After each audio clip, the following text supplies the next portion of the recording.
This is the Louie T Network. In the lab room.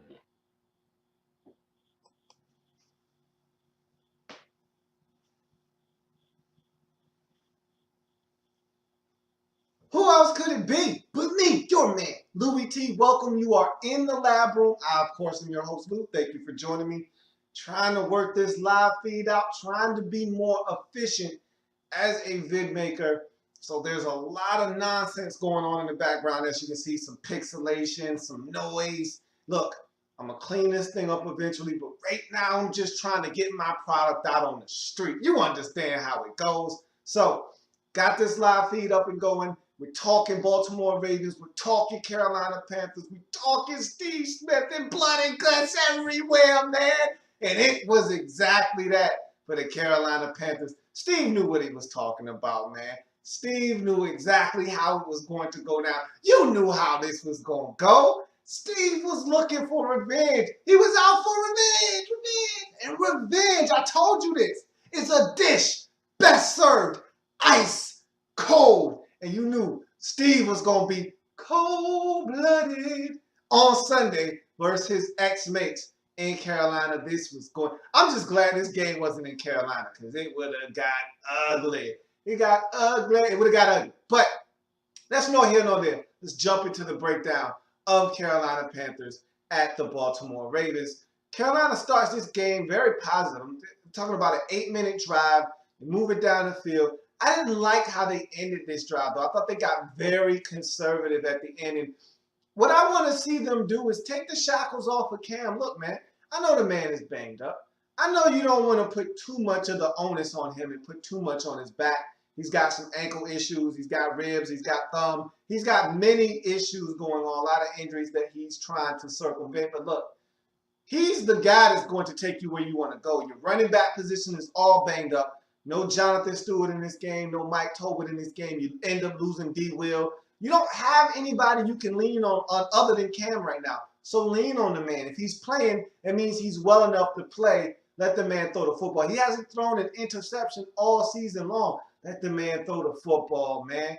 And you get to the end of this drive, you get into the Ravens red zone, and then you start to get conservative on. You want to run it 2 times in a row, and then right as you run it twice, you set up 3rd and long. Ravens are sitting on a run. They stop you 2 times in a row. Now it's 3rd and long. Then Cam runs backwards, gets sacked by Elvis Dumerville. All of a sudden, you're out of field goal range just like that. Boom. Possession's over. And you know, it doesn't take much to get into Graham Gano field goal range, but that sack took you out of field goal range. You got to punt the football. So all of that work you put forth on that opening possession, 8 minutes worth of work down the drain, you don't get any points. And that was disappointing to me because this was the type of game you needed to get out on the scoreboard first. You needed to get out on top, get some points, get some momentum. Again, especially coming off of that ass whooping you took a week ago, you really needed to get some momentum early in this game. And that sack and subsequent punt really took a lot of the air out of your sails early in this football game. But it's still nothing. It's not like the Ravens had already scored and that was your answer. Still nothing. The defense can still go out and do their job. But we all know Steven wasn't going to allow this to be any regular day at the office for this Carolina Panthers defense. It was going to be rough. And so, first play out the game, you knew the Ravens were going to want to get him the football on the first play. And see, I don't understand the Panthers because if I'm Carolina, no way is this dude touching the football on the first play of the game. No way. Somebody else is catching this, not Steve Smith. And of course, they let him catch it. And Steve. And it was funny because in the offseason, when I was telling the Panthers fans that this season isn't going to go the way you think it's going to go, and I watched all of the videos, heard all the comments, and it was funny. They talk, oh, we got Roman Harper. You got who? You got old man Roman with the salt and pepper hair? Roman is about 47 years old. You talking about that guy? The guy that the Saints discarded and left out there for you to go pick up? Oh, you got that dude? That's cool. That's nice. Well, Steve said, hey, you gonna cut me because I'm old and go get this old guy? I'm going to show you which old guy is better. Steve stiff arms this man in the next week. Steve put a stiff arm on this man that was so crucial that Roman Harper is still trying to put his face mask back together. It was the most gruesome and vicious stiff arm I've seen in about 6 or 7 years, man. It was one of those stiff arms that you'll never forget, man. One of those, man. He punched him in his face. Is what he stole Roman. He stole Roman Harper in the face. And of course, Roman went down. Down goes Harper. Down goes Harper. He went down. Steve runs down the sideline, picks up 17. And you knew from that point on, man, we in trouble. If you didn't know before, if you didn't know before the stiff arm, you should have known after the stiff arm. Man. Man, we in trouble today. If you're a Panthers fan, you should have said to yourself, that's not good. That's not good at all. And it just went all downhill from there. And so that's the end of the first quarter. Still no fireworks quite yet. It's nothing as we head to the second quarter. And then all hell broke loose. Steve Smith runs an out route. Joe Flacco scrambles out to the left side of the field. So Steve alters his route, goes up the field. This is a scramble drill. You know how it is. Quarterback scrambles out to your side. You make yourself available. You can either go up the field or you can come back to the football. Steve elected to go up the field. And his route, his path took him up the field right next to Owen Daniels, who the pass was intended for, tips off of his hands, caroms right into the waiting arms of Steve Smith Sr., and he takes off on a 61-yard touchdown.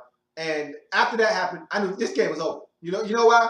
Me and my dad used to always say this about fluky plays like that. Anytime a fluky play happens, or you kick a field goal and it hits the uprights and it kicks out, you lose. If a fluky play, so let me give you an example of a fluky play. That was a fluky play. Let's say your quarterback throws a pass and it gets batted up in the air, 3 feet in the air, okay? And it's just up there. And somehow that ball finds the ground or one of your players catches it and it's not picked up. This might be your day. This probably is going to end up being a good day for you. And of course, if the opposite happens, if the ball caroms off of your quarterback's hand and it's tipped by a defender, it bounces off a helmet and ends up in the hands of a defender, doesn't look good for you on that day. That's a pretty fluky play that ended up being a negative play for your football team. That's bad. That's a bad omen. So is the ball kicking off the uprights and not going in. That's a bad omen. Redskins lost a game against the Eagles last week, and our field goal kicker missed a 33-yard field goal, and it clanked off the upright and went off. I said, probably going to lose the game now. And we did. And we lost by 3. So, I saw that happen. I'm like, man, that's a fluky play. That's not. And again, I already said, that's not good, Carolina. After the stiff arm, I really felt like, if it wasn't bad before, it's really bad now. That's not supposed to happen. He wasn't even supposed to beat it. So for him to be in the right place, catch it, and then have the presence of mind to be able to run for a 61-yard touchdown, yeah, it's going to be a long day for you guys in Carolina. So 7-0, Panthers are down in this game, but they wouldn't respond early on in this game, and this is why I say give Cam the football more, let him throw it. After avoiding a disaster, a KB fumble essentially was the disaster that you averted. They called it incomplete, which I thought was the right call. I didn't think he fumbled on the play. It looked like a fumble initially, but I thought it was the right call. I didn't think he had possession, so Panthers get the football back, and they drive it down the field, and Cam throws a gorgeous pass to Jericho Cotchery. This is why I say let the man throw the football, man. Let him throw the football. You can't breastfeed him any better than this. This was essentially a handoff. I think Trent Green was doing the game, and he said, man, this is a handoff. That's what it was. I mean, Jericho Cotchery didn't do anything but put his hands up, and the ball hit him right here. I mean, you can't do it any better than that. And so 30 yards on that play sets up a wide open 3rd and long KB from Cam Newton hookup. It's 7-all. And it was a breakdown defensively. Nobody got over there. KB's in the end zone waiting for the football. Hey, I'm open. Throw me the ball. Cam scans the field, finds him, throws a dart. It's 7-all. So right now in the game, Panthers hanging tough.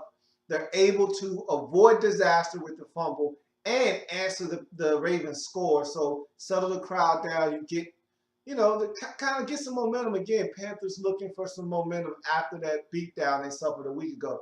This was probably something they needed to get on the board, settle things down, and give themselves a chance in this game. Now you lose D. Will, and that was a crushing blow because I actually thought you were having a small bit of success on the ground, not a lot, but enough to keep the Ravens defense honest with D. Will in the game. Once he went down with that ankle injury, you were already short Stewart. You were already short the bowling ball.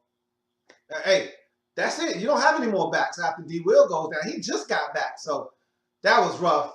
Now you know it's really a one-man show now. It's Cam or nothing after that. So it's 7-7, but you don't have any running game now. So good luck.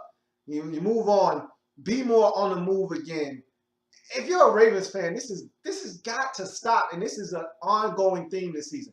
Double J with a drop, and Jacoby Jones, he's got to catch the football, man. And he's having a terrible year. He hasn't done anything special teams wise, and he's dropping passes left and right. He's dropping the pass every week, and these aren't 7 yards on 35. You got to punt. These are 45-yard touchdowns. These are 57-yard touchdown drops. These are, 37-yard gains down to the opposite team's, 16-yard line. These are huge plays in the game. He's dropping the football. Here's another one. This would have been a huge play in this game. He might have even scored a touchdown. Instead, he drops the football. He's got to get his act together, man. But Ravens are able to convert on third down, get a first down, and that was huge to keep this drive alive. And they continue to pound the Panthers on the ground, and that's something that is starting to worry me about this Panthers defense. It's the second week in a row, and I said this before the game in the preview. I said I don't think the Ravens are going to have any success running the football. I was wrong. The Ravens had success running the football on this Panthers defense. This is starting to become a trend now. This is something they got to clean up. And yeah, I know you didn't have Thomas Davis. I don't care. Okay, you had Thomas Davis last week when the Steelers put it on you. And now you got another team running the football effectively. They didn't run it as effectively as the Steelers did, over 200 yards like the Steelers had. But it was more than enough for the Ravens to do what they wanted to do offensively. And so, whether it was Lorenzo Taliaferro or it was Justin Forsett, they were running the football. And Justin Forsett was the catalyst on this drive, and he gets in from 11 yards out. It's 14-7. Ravens reassume the lead in this game. Ravens look to score again as the half is starting to wind down, and Joe Cool shows exactly why he's Joe Cool. As he fumbles a snap, picks it up, dusts the football off, looks up the field, sees his man Stephen Smith Sr., throws it up in the air, and Steve goes and gets it in the back of the end zone as he's being tackled. I don't know if they threw a flag on the play or not for pass interference, but they should have. But it doesn't matter. Steve catches the football in the back of the end zone. What a play by Joe Flacco, first and foremost, to have the presence of mind to not panic. And this is why I call him Joe Cool. Because the guy is cool, calm, and collected under pressure. Most quarterbacks panic in that situation. Ball's on the ground. Church's money is on the floor. Joe says, hey, let me pick it up and put it back in the basket where it belongs, man. Joe picks it up, throws the peel in the end zone to Steve Smith, and it was a great throw, great catch by Steve. And then Steve had to let him know. That's my second one, not the first. That's my second one on these boys. And at this point, just so you know, for you at home scoring, 5 catches, $122, and 2 touchdowns for Steve Smith. We haven't even hit halftime yet. The man was doing work on his ex-mates. And so now it's 21-7. Ravens being a little greedy. They try to get an extra field goal right before the half. Justin Tucker misses as this score remains 21-7 at the half. Hey, just saying. I'm not saying, I'm just saying.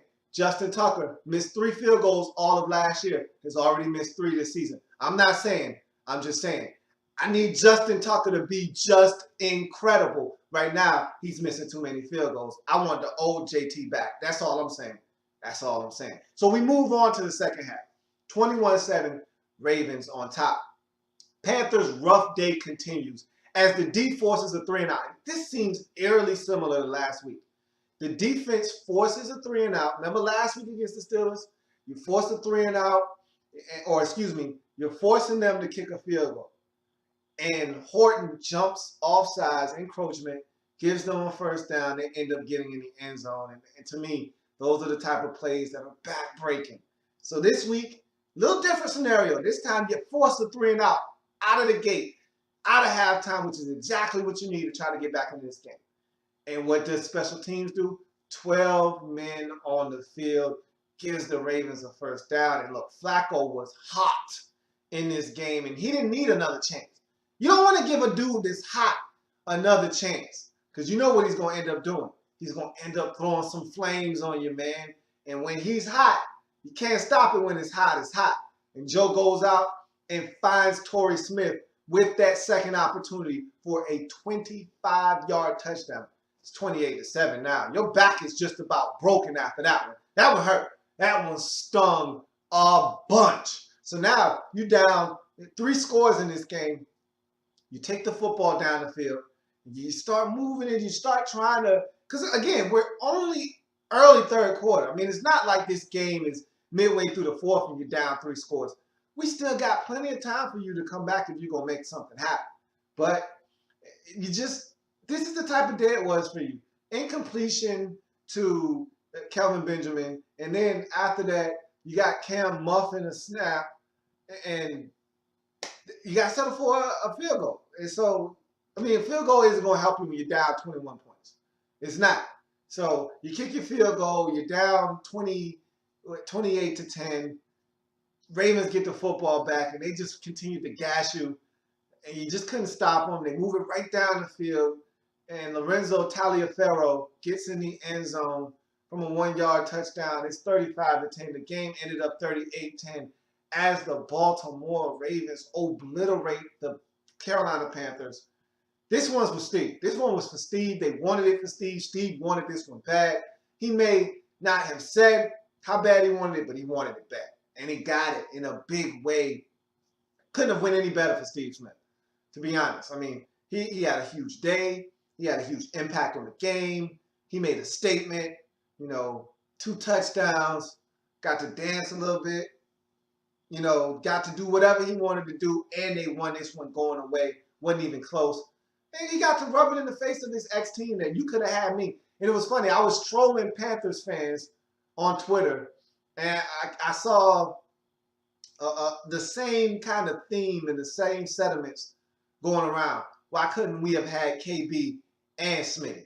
Why couldn't we have the both of them? You could have. Now, I don't know the story. Look, we're not going to go back and rehash what happened in the offseason. It's done. It's gone. It happened. It's over with. Everybody just needs to move on. But you dropped the ball on this one. If you're Carolina, you dropped the ball here. And Steve just wanted to remind you that you dropped the ball. And he did that in a major way. Ravens get the win. They're now 3-1 on the season. Panthers dropped to 2-2, 2 consecutive losses. Like I said, I'm not buying Panthers stock this year. I told y'all at the beginning of the season, you needed to make me a believer. You won the first 2 games of the season. You got me on board for a week, and then you proceeded to smack the hell out of me and say, hey, you weren't on board when the season started. Don't try to get on board now. Hey, fine, I get off board. You're not hurting my feelings none. So I jumped off the bandwagon, and I already said that I didn't think this team was going to live up to the expectations that they set for themselves. It's tough. It's tough, and you got injuries. Defense not playing as well. I already told you I didn't think this defense was going to be as good as it was. No Greg Hardy. You're in trouble. You're in trouble. I want to see how you're able to dig yourself up out of this hole because it's not going to get any easier. You got the Bears coming up at home. That's when you got to get. The Bears have been better on the road than they have been at home. Good luck with that one. You're definitely going to need it, especially with all these injuries you have. So that's going to do it for this one. Big win for the Ravens. They go to 3-1 on the season. Tough loss for the Panthers. They're now 2-2 on the season. That's going to do it for me here in the Lab Room. I thank you for joining me. If it happens in the National Football League, whether big or small, we cover it all here in the Lab Room. Come back and join me as I continue to break down week number 4 in the National Football League. See you in a bit.